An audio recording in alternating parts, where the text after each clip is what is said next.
Welcome into another Harmonious at Lunch. Got an interesting topic today that we've been talking about here and there over the past couple of weeks. So really cool to see a guest perspective and an expert's perspective on this. A little bit more on that in just a second. Let's bring it to speed here at Whadif. Again, just a reminder, we are having a 5-day workshop next week. It's coming up so quick and spots are filling up, but we're really excited about it. It's whadif.com/navigate. We're going to build the foundation of your business. Make sure you are rock solid to grow and scale in 2024. We have seen from working with a number of clients all the way from small businesses up through Nike, there is one thing that businesses consistently get wrong, and that's their foundation and integrating it through the other 10 disciplines of the business that we talk about in our harmonious architecture. So if you want to register for that, it is absolutely free. It's a 5-day workshop, whadif.com/navigate. We would love to see you there. Now, enough about me. Let's get into our guest this week. I want to first off welcome David to the show. David, welcome. So good to have you here. I am super excited to be here. I'm normally on the other side of the microphone for podcasts, so I love being a guest every once in a while as well. Yeah, this is cool. You got a lot going on. You're a podcast host, you're a business owner, and today's topic in particular, I'm very excited about. And we're going to talk a little bit about maximizing your biggest asset, and that is your business. Let's talk about exiting your business. So let's start at the beginning. I think, when should you think about exiting your business? Way before you want to exit. So typically what happens is business owners are very busy, right? So let's say Brandon owns, I don't know, a grass cutting business. So Brandon gets into the business because he likes cutting grass. And then Brandon grows a little bit, and then Brandon has to do things he doesn't know how to do, like hire people, like, I don't know, file tax returns, bill customers, do marketing, all those kind of things that's involved in a business. Then pretty soon, Brandon's grass cutting business, Brandon doesn't do anything resembling grass cutting. He's just dealing with business ownership kind of stuff. And some of those things that he needs to deal with are setting up a retirement plan, financial planning, and those kind of things. But as a business owner, you're really, really busy. And it's not like you just check a box, sign me up for the 401k, like if you work for a big company. So business owners are busy and they don't think about the things that they need to do with their financial planning. And they certainly don't think about what they can do, because most of the time, selling the business is part of the long-term financial goal, at least. So, hey, I'm going to sell my business. I'm going to get $50 million, and then I'm going to, ride off into the sunset. Well, number one, where'd you get that $50 million number? Number two, are there any ways that we could maximize that? So maybe you can get more than 50 million, or if 50 million is not really reasonable, we can get you something that is as reasonable as possible. And then number three, when you're working on something that you can control, like the value of your business, it takes away stress from the other things in life that you can't control. So if you own Apple stock, you have zero control over if Apple stock goes up or down. Now in your business, you have a heck of a lot of control over if the value of your business increases or decreases. Yeah, that's such an important point too, because I think as business owners, starting from the beginning, a lot of people get into it, like you said, because they like to cut grass. They love the product or the process of what they sell, and they don't necessarily think about exiting or increasing their business's value. And that's where we come into with the business architecture, scaling efficiently. A lot of people don't understand that it takes a lot of effort to scale a company. So when people do start to think about exiting, is that typically when they come to you, or is it maybe years in advance and they want to get set up? Yeah, I mean, ideally it would be years in advance, but it's kind of like, when was the best time to plant a tree? It was 20 years ago. When's the second best time? Today. So ideally it would be well in advance, because there are a lot of, in addition to how to sell the business, there's also some mindset issues. Like, what are you going to do when you retire? Should you sell the business? You might think about, well, I have this business that's worth X millions of dollars, but maybe you're not ready to sell. Maybe you're just emotionally not ready. So we have some tools that helps clients to decide if they're ready to sell. And a lot of times business owners, their entire identity is, and not in a bad way, but their identity is the business. And once you no longer have the business, and if you're maybe a little bit older, sometimes you lose that purpose, and life is really no fun. A lot of business owners are not that happy after selling businesses. So we help business owners to make sure that they are ready. We have a pre-score, a personal readiness to exit, and then we also help businesses to look at the 8 drivers of value to maximize each one of those, so that the value of the business can be maximized, and it's just more fun to run a business that's sellable, because a sellable business is a profitable business, and typically it's easier to run because you have systems and processes in place. Yeah, amen to that. I want to dive in there where you said you have the 8 drivers of business value. I want to put this on the screen though, because you mentioned you have an assessment on your website Yep. where people can go and see if how sellable their business is.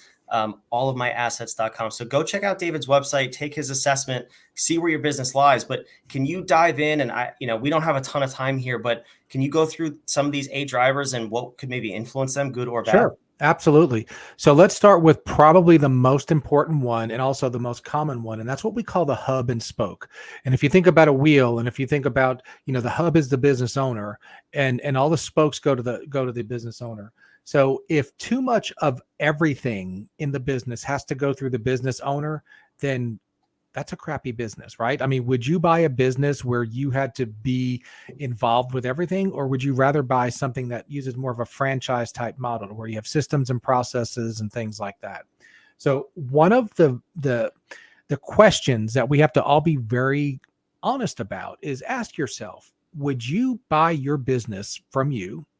And would you pay a premium? Would you be willing to pay a premium for your business, or would you have to buy it at a discount because it's such a train wreck? And, a lot of things, like even having the owner's name in the title of the business, that lowers the value, because once that owner is no longer around, then people might say, hey, why would I go back? The guy that I've been going to see all the time is no longer there. I'll just take my business elsewhere.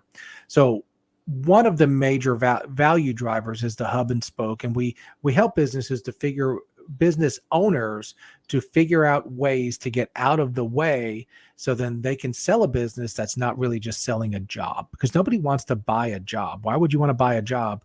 You'd much rather buy a business where the previous business owner was able to go to Europe for 3 months at a time, because that's a well-run business. Yeah, absolutely. That is a huge one. And we've touched on that recently. I was on, I mentioned this to David before we started going live here.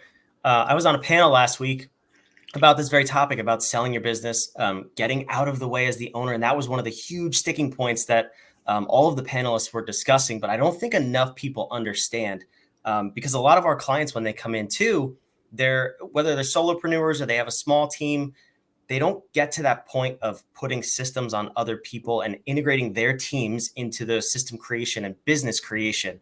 So what are some of the ways an owner can get out of the way quickly from your perspective to actually remove themselves from the hub and get more into one of the spokes? So, like almost any other area in life where progress can occur, it's going to start between our ears. And I think the first thing is the owner has to say, I'm not that freaking important. There are people that can do things better than I can do them. So as an example, and I actually have an appointment with her in a few hours, bookkeeping, right? So for my business, I can figure out how to do bookkeeping. I'm not going to do it well. I don't enjoy it. I'll probably fall behind and then have to do it for weeks straight towards the end of the year. Or I can say, I'm going to find someone. And this lady loves bookkeeping. It's crazy. She's like, I enjoy this stuff. I'm like, are you insane? How could anybody like bookkeeping? But she does. So I pay her, so we have a trade. I pay her to take something off of my plate that I don't like doing and that I'm not good at. And she does it and she gets paid and she enjoys doing it. So you have to ask yourself, if even if it's a perception, it's not true, can somebody else do this task, and can they do it for maybe 70 to 80% as well as I can? And if they can, then just let them do it, and document processes and everything. But and what you'll probably realize is not only can they do it 70% as well as you can, they can probably do it much better than you can. But we all kind of have this mindset that I'm the owner, I have to do this. So I think at its core, it's really, really a mindset issue. And sometimes we even feel like we're letting customers down, like if we don't call them back personally. But if you think about, Have you ever had maybe a phone call from your doctor or from your doctor's office? Maybe they called you back, and a nurse or somebody called you and said, "Hey, Brandon, your cholesterol is a little bit high." Well, that's great when it's not great, but the doctor didn't need to call you and tell you that. Now the nurse might have said, and the doctor using, his or her expertise says, here's the treatment. So the doctor did the expensive work that needed expertise, and then someone who's just I don't want to even say a different level, but they called you and relayed the news to you, and that's fine. You didn't feel like, oh wow, the doctor should have stopped surgery to call me that my blood pressure was a little bit high. No, you just kind of understood that that's how that office works. So I think we have these preconceived notions that clients expect us to be involved with everything, and they don't. Yeah, and in that particular scenario, and same with the accountant, if my doctor or my accountant is on the phone, I know I'm in for some really bad news. So I That's love true. hearing from the nurse, from my bookkeeper. That's Mhm. an amazing conversation. Sure. Yeah, so let's reword that for all my what ifers listening out there. So what we talk about is the 4 Ds: delete, delay, delegate, and do. Mhm. So you go through those backwards. You try to delete everything first, and only the things that are above that golden line that you uniquely can do yourself, you do. Mhm. Everything Right. else gets delegated, delayed, or deleted. And I think that's a super important, thing to hit on, especially removing the owner. There's not that many things that you have to do yourself as Right. the owner. So amazing tip right there. Can we go through one more Yeah. driver of business Yeah, value let's before we go wrap it up? through another one that's very important is recurring revenue. So Mm. there's a difference between recurring and reoccurring. So you might, let's say, take your family to Chick-fil-A, twice a month. That's reoccurring because you might not go back there but let's say Netflix, you're paying every month. So the value of a business that has recurring revenue is substantially higher than the value of a business that has to basically keep selling products and services to you every single time. So let's say real estate agents. Real estate agents can make a lot of money, but if you're just in real estate sales, there's literally nothing for you to sell when it comes time to sell your business because you're only getting paid when you're selling homes. Now, if a real estate agent got into some property management where they had contracts with tenants and they're getting paid X amount of dollars every month to manage the properties, that becomes the sellable part of the business. But well, let me ask you, if I'm selling one product to one person once in their life, or if I'm selling a subscription of something to my clients and they're being billed every month until they cancel, which one of those businesses would you pay a higher multiple for? Yeah, I think that one's easy. It's the recurring one every single month. Mhm. But let me ask you, is there an approximate multiple of difference? It's hard to compare real estate to Yeah, Netflix, but yeah, no, it can be. Yeah, I mean, it can be huge. I mean, it can be double and triple the wow. multiple, for sure. It can definitely be huge. So one of the things that it's important to do, and I can give you one example, florists and our florists tend to make a lot of money, a few times a year. So Mother's Day, Valentine's, things like that. Well, there are some florists that have gotten on a recurring revenue model where they have been able to, in bigger cities, go into expensive restaurants and hotels, and the restaurants and hotels would pay a monthly fee, and then the florist comes in every week or however often and replaces plants, puts new plants for seasonality and things like that. So now instead of having to almost have a make or break that for these 2 months of the year this is going to make or break our year, these florists have like recurring predictable revenue. So the owner knows within reason how much money is going to be coming in each month, and that's a much more sellable business. So most businesses, if you think about it, can figure out some ways to have recurring revenue, and if you can build recurring revenue, you're doing much better than if you're having one-time sales. Absolutely. Yeah, I was going to hit on that too, because a lot of people will push back and say, well, my business is too unique. I can't develop recurring revenue streams or subscription models. You're not thinking hard enough. Mhm. If that is a perfect example with a florist, and any business can come up with a subscription model of some sort. And it doesn't have Sure. to be your whole business, just adding to your revenue streams. That's because you can still sell flowers on Mother's Day and Valentine's Day, but also have the subscription model for part of your business. So it doesn't have to be all or nothing. And I think that's a trap that business owners get into, is that they have to do all or nothing for anything. And, like we talked about delegating and getting out of the way. Well, if you've been involved with almost every aspect of your business for the last 5 years, pretty much by tomorrow, you're still going to be involved with 99.9% of it. And then maybe by the next week, 99.8. So it's not going to be all or nothing. You're not going to be uninvolved with everything by next week, but it needs to be a process to where you're making progress towards not being involved with everything. And you're making progress towards having some of your revenue be recurring. Yeah, that's a really good way to look at it. So this has been an amazing conversation, especially around exiting your business, preparing your business for sale, and valuing your biggest asset. So let's tie this together to the harmonious architecture, then we'll wrap up with David. But we've talked about a number of the different disciplines, and I'm sure his 8 value drivers are going to go through even more of them when you take the assessment. But let's talk about the obvious ones, right? Inspire your leadership, yourself. You have to work on yourself, your mindset, and getting yourself out of the way.